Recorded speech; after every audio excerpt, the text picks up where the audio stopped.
எல்லாருக்கும் வணக்கம் மக்களே. இப்போ பார்த்தீங்கன்னா பாண்டியன் ஷோ 2 தான் ரிவ்யூ எடுக்க கேட்குறாங்க. பழக்க தோஷத்தில் மீண்டும் நம்ம கடைக்கு வந்துட்டீங்களான்னு வந்து செந்தில்கிட்ட கேட்குறாரு, என்னடா நீ இங்கேன்னு.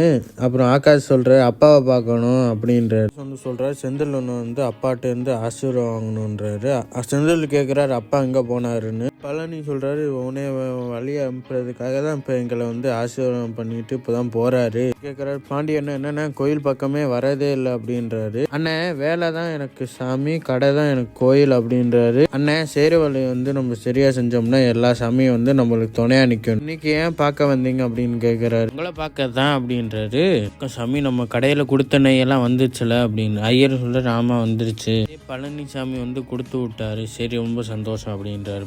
பார்த்தவங்க வந்திருக்கீங்க, யாராச்சும் பிறந்த நாளான்னு கேட்குறாரு. அதெல்லாம் ஒன்றும் இல்லை, பையனுக்கு வேலை கிடச்சி, கவர்மெண்ட் வேலை. கேட்குறாரு, என்ன வீட்டிலேருந்து எல்லாரும் வரிசையாக வரீங்கன்னு. இந்த மணி யோசிங்க, யாரோ நமக்கு முன்னாடி யாரோ வந்திருக்காங்க அப்படின்னு யோசிக்கிறாங்க. இந்த மணி சொல்கிறாங்க, செந்திலுக்கு வந்து வேலை கிடச்சிருக்கு, எனக்கு தெரியும், உங்கள் வீட்டுக்கார் வந்து சொன்னார். இப்படி வந்து கேட்குறாரு, நீ என்ன எங்கன்னு. கவுந்தமணி சொல்கிறாங்க, செந்தில் வந்து வேலைக்கு போகிறதுக்காக தான் நான் சாமி கும்பிட வந்தேன். ஆண்டி வந்து சொல்கிறாரு, நானும் அதுக்கு தான் வந்தேன், ஐயர் சொன்னாருன்னு கௌதமணி சொல்கிறேன். வந்து சொல்லுவார், மினிஞ்சு போனால் வணிக சிரமைக்கு தான் போயிருப்பாரு. வந்து சொல்கிறாரு, சீரியஸா கேட்குற அப்படின்னு. அண்ணியும் மாமாவும் அங்கே வெயிட் பண்ணியிருப்பாங்கண்ணே அப்படின்றாரு. ஆகாஷ் வந்து சொல்கிறாரு, நீ வந்து ஊரை சுற்றுற அப்படின்னு.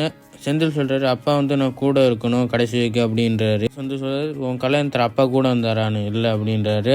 எல்லா நேரமும் அப்பா இருக்க மாட்டார், இருக்கிறவங்க வச்சு தான் அட்ஜஸ்ட் பண்ணும் அப்படின்றாரு. வந்து கேட்குறாங்க, அண்ணன் 2 பேரும் எப்படி இருக்கீங்க, நல்லா இருக்கீங்களா அண்ணே அப்படின்னு. வந்து சொல்கிறாங்க, நீ வந்து என்கிட்ட பேச மாட்டேன்னு தெரியும்ண்ணே, அது வேலை கிடைச்ச அப்புறம் வந்து நான் வாழ்த்து சொல்லாமல் என்னால் இருக்க முடியல. வந்து கேட்குறாங்க, அண்ணி வாங்கி தரேன் ஆமான்னு. அண்ணியே ரொம்ப சந்தோஷப்பட்டுருப்பாங்க. சொல்கிறாங்க, எல்லா சந்தோஷத்தையும் நான் பக்கத்தில் வந்து பார்க்கணுன்னு எனக்கு ஆசை தான், ஆனால் எனக்கு கொடுத்து வைக்கல அப்படின்றாங்க. All the பெஸ்ட்ன்றாங்க. செந்தில் சொல்கிறார், தேங்க்யூமான்னு.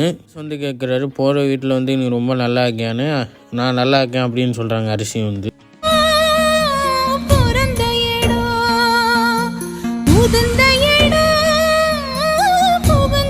கேட்குறாங்க, இப்போ எங்கே போனீங்க அப்படின்னு. நான் வந்து கடைக்கு போனேன், கடைக்கில் போய் இப்போ அப்பாவை பார்க்கலான்னு பார்த்தா மீனா கேட்குறாங்க, அப்பா பார்த்தீங்கன்னா இல்லை நான் பார்க்கல. பார்த்து மாமாவுக்கு ஏன் முக்கியமான வேலை வந்துச்சுன்னு தெரியல அப்படின்றாங்க மீனா வந்து. இப்போ ஈவி வந்துட்டு அவரோட கொஞ்சம் ஃபார்மாலிட்டிஸ்லாம் இருக்கும், அதை முடிச்சுட்டு வந்துருங்க அப்படின்றார். மீனா வந்து கேட்குறாங்க, ஃபார்மாலிட்டிஸ்லாம் முடிச்சாச்சு, ஐடி கார்டெலாம் கொடுத்துட்டாங்க, ரொம்ப சந்தோஷம், கங்க்ராச்சுலேஷன் அப்படின்றார். எல்லாரும் வந்து கவனிங்க, இவர் வந்து ஜூனியர் அசிஸ்டன்ட் வந்து சேர்ந்துருக்காரு. எல்லாரும் வந்து இவருக்கு வந்து கோஆப்ரேட் பண்ணுங்க. எல்லாரும் வந்து கங்க்ராச்சுலேஷன் சொன்னாங்க செந்திலுக்கு. சொல்கிறாங்க, நான் ஃபோட்டோ எடுக்கிறேன், மறக்காம டேக் போடுங்க அப்படின்னு ஒரு கிளிக் ஃபோட்டோ எடுத்துட்டாங்க. அப்பா சொல்கிறாரு, என்னையே சேர்த்து ஒரு ஃபோட்டோ எடுமா அப்படின்னு.